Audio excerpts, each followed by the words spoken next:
Hello everyone, welcome back to the second part of EMF. हमने बहुत basic सा पढ़ा था, बहुत अच्छी सी चीज़ें डिस्कस की थी. If you haven't watched that, I would advise you to go watch it. उसके बाद now we are going to see something that is really important for this topic और and I believe के you are going to understand it very properly. I'm going to explain it in very detail and very easily we're going to get it. ठीक है, तो सबसे पहले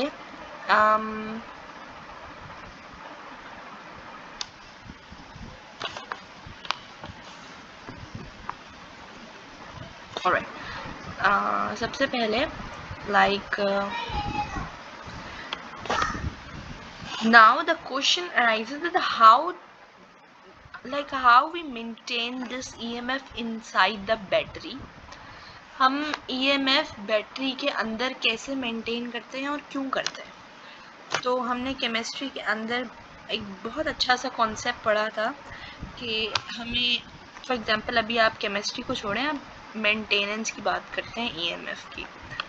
तो ये हमारे पास एक बैटरी के अंदर, एक सोर्स के अंदर EMF कैसे मेंटेन रहता है. तो the answer would be electrolysis. Question ये था, I am gonna give you answer कि इलेक्ट्रोलाइसिस जो हमारे पास एक प्रोसेस था बाय इलेक्ट्रोलाइसिस. अब इफ यू कैन क्लिक कि इलेक्ट्रोलाइसिस क्या प्रोसेस था तो यू कैन गो थ्रू. बल्कि I am gonna explain you this, do not worry अगर किसी को नहीं पता, राइट. तो इलेक्ट्रोलाइसिस हमने केमिस्ट्री में पढ़ा था कि देखो ये एक कंटेनर है, ठीक है. So we dip the electrodes inside the solution. और ये सॉल्यूशन मुझे याद नहीं आ रहा है, आई राइट द नेम. ये हमने इलेक्ट्रोड्स डाली, ठीक है, एक सॉल्यूशन के अंदर, राइट.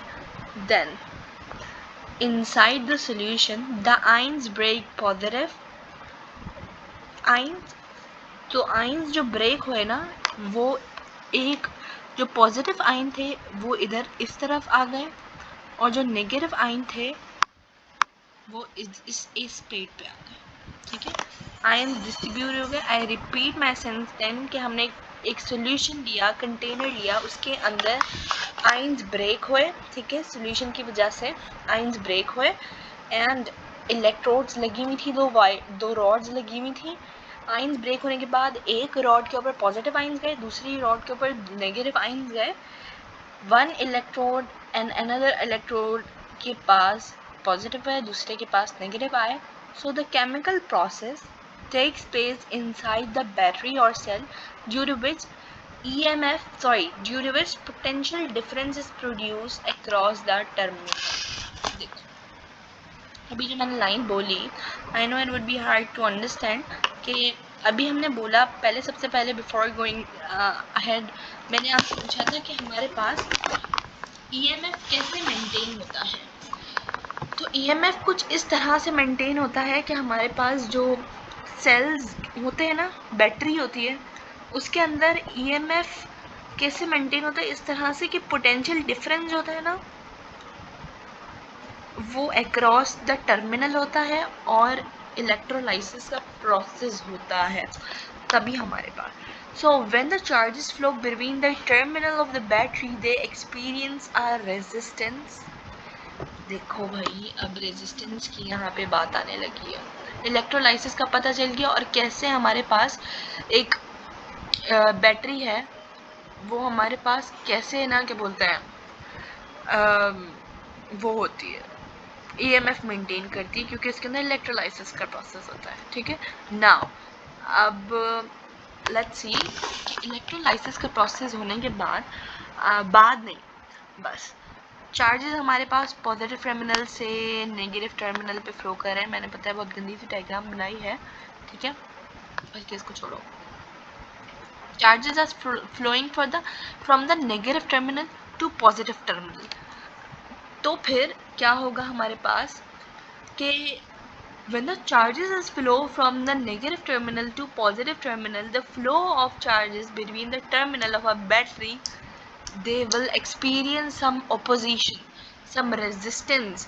तो this is called the internal resistance of a battery. बहुत अच्छे से मैं एक्सप्लेन करती हूँ किस तरह से हुआ है। देखो एक हमारे पास एक सेल है, ठीक है, ये मैं आपको अब सेल भी बना रही हूँ। एक सेल है हमारे पास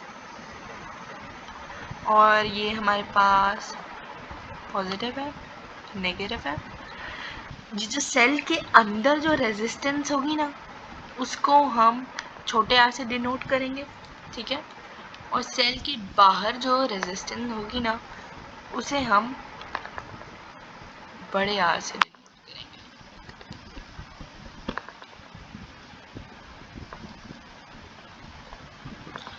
तो जो इलेक्ट्रॉन या जो चार्जेस जो फ्लो कर रहे होंगे ना टर्मिनल के बिटवीन ऑफ द बैटरी, ये बैटरी है हमारे पास, ये वाली जो बैटरी है, तो उनके बीच में ऑपोजिशन होगी, उनके बीच में रुकाव आएगा, ठीक है।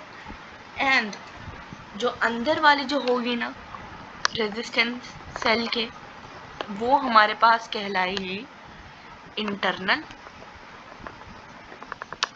Resistance, and this will be known as load resistance या फिर external बोलेंगे।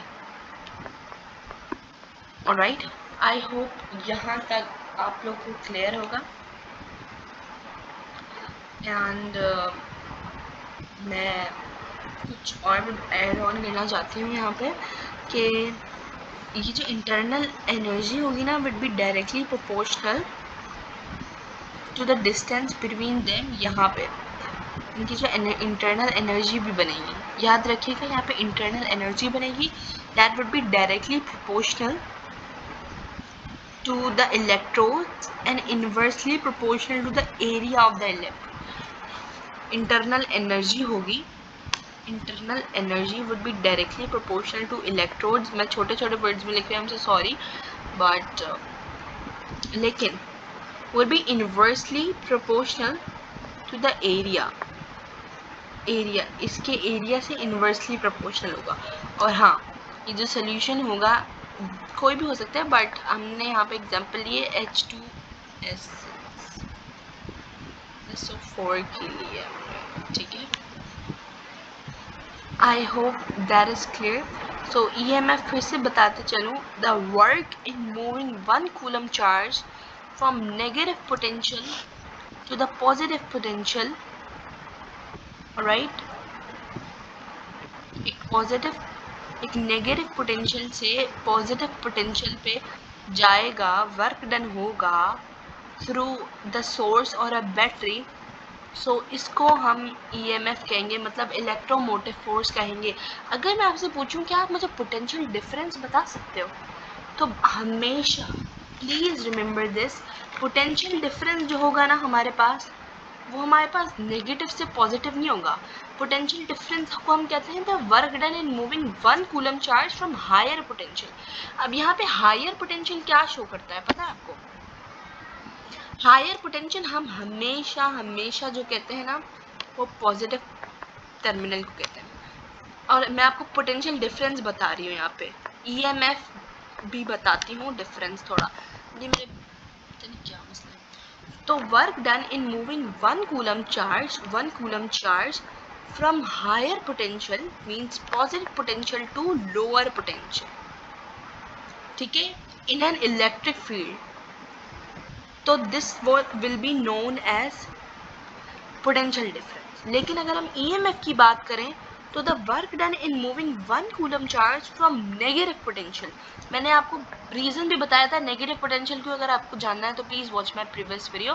From negative potential to the positive potential through the source और अ बैटरी से कनेक्ट होगा, ठीक है।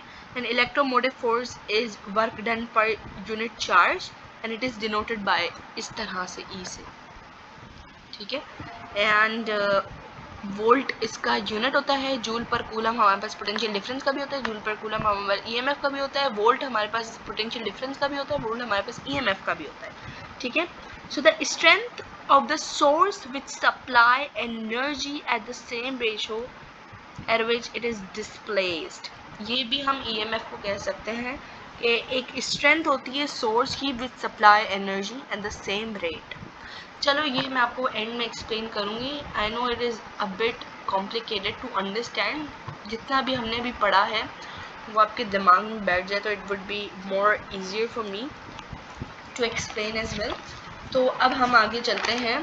हम अपने EMF और हमने इंटरनल रेजिस्टेंस भी देख ली, ठीक है। अच्छा, EMF इज इंडिपेंडेंट, ये मैं वर्बली इसलिए बता रही हूँ, चलो मैं लिख दूँ।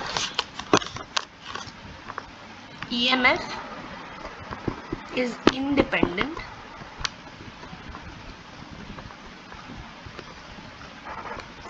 of resistance,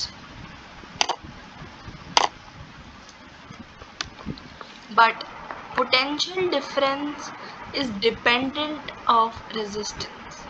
EMF is not. ये भी की पॉइंट्स होते हैं, तो प्लीज़ आप याद कर लें। अच्छा, EMF और टर्मिनल पोटेंशियल में क्या डिफरेंस है?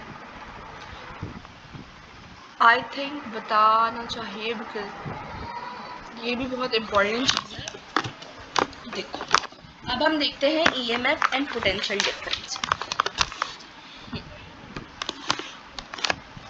EMF and terminal potential. Terminal potential भी हम देखते हैं,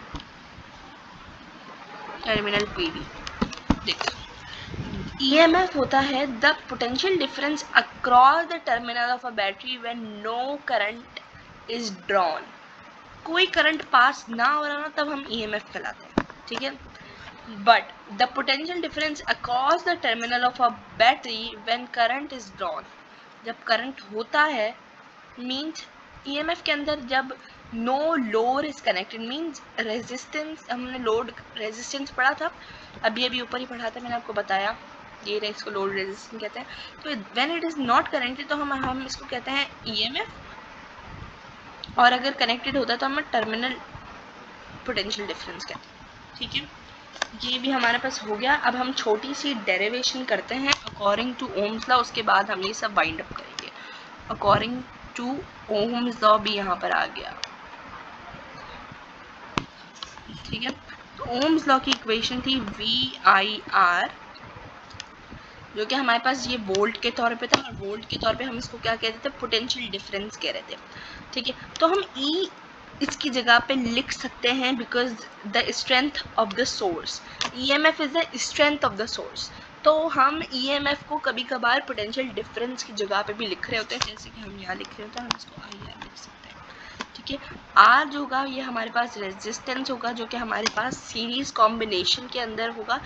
सीरीज कॉम्बिनेशन ऐसा कॉम्बिनेशन है जिसके अंदर बहुत सारे रेजिस्टर अलोंग वन पाथ, एक पाथ के अंदर बहुत सारे रेजिस्टर्स एक बैटरी से कनेक्ट होते हैं, तो वो हम सीरीज कॉम्बिनेशन कहते हैं। आई नो मैंने सीरीज कॉम्बिनेशन नहीं पढ़ा है, बट जैसे हमारे पास parallel combination, sorry series combination of capacitor था, उसके अंदर बस थोड़ा सा डिफरेंस आएगा सीरीज कॉम्बिनेशन ऑफ रेजिस्टेंस के अंदर, रेजिस्टर के अंदर, सॉरी।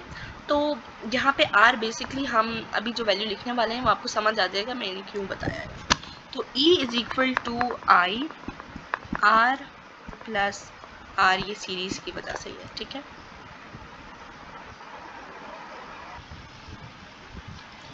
तो E is equal to I R, ठीक है। हमारे पास R की वैल्यू होगी, ये मल्टीप्लाई होगा, ये मल्टीप्लाई होगा प्लस IR। अब वी नो दैट IR किसके बराबर होता है, ओम्स लॉ के अंदर पढ़ा है, V के बराबर होता है प्लस IR। ये हमारे पास हो गया टू कैलकुलेट, और ये जो V है ना, ये टर्मिनल पोटेंशियल डिफरेंस है, ठीक है। तो I hope that is clear. And one एक और फॉर्मूला भी होता है, battery as a source, when a battery is use as a source of a current. देखो, बहुत सिंपल सी चीज़ बता रही हूँ, गौर से सुना। When a battery is use as a source of a current, एक सेल है, सेल समझो तुम सेल लगा रहे हो किसी भी क्लॉक के अंदर, किसी भी टॉय के अंदर, ठीक है। तो बैटरी जो होगी ना वो एज अ सोर्स काम करेगी तब जब वो करंट प्रोवाइड करी होगी। एंड नाउ एज्यूम दैट इस सेल का जो पोटेंशियल डिफरेंस है इस सेल के अंदर ख़त्म हो गया, चार्ज ख़त्म हो गया, तो तब उसके बाद this cell would be working as load, क्योंकि when the battery is charged by external potential तो ये काम करती है एज अ लोड। बहुत सिंपल सी चीज़ है।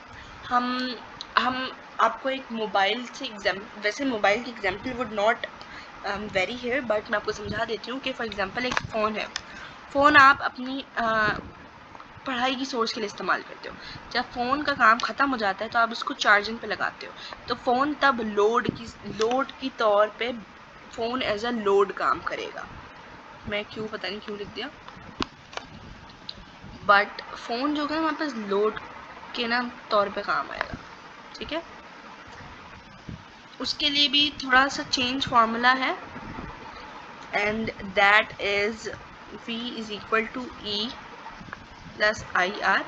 हमने कुछ भी नहीं करा, बस इसी फार्मूले को थोड़ा उल्टा सीधा कर दिया, वरना सोर्स के तौर पे जब काम करा हुआ तो we gonna use this formula, और अगर लोड के तौर पे अगर कोई बैटरी काम कर रही हो तो we gonna use this formula.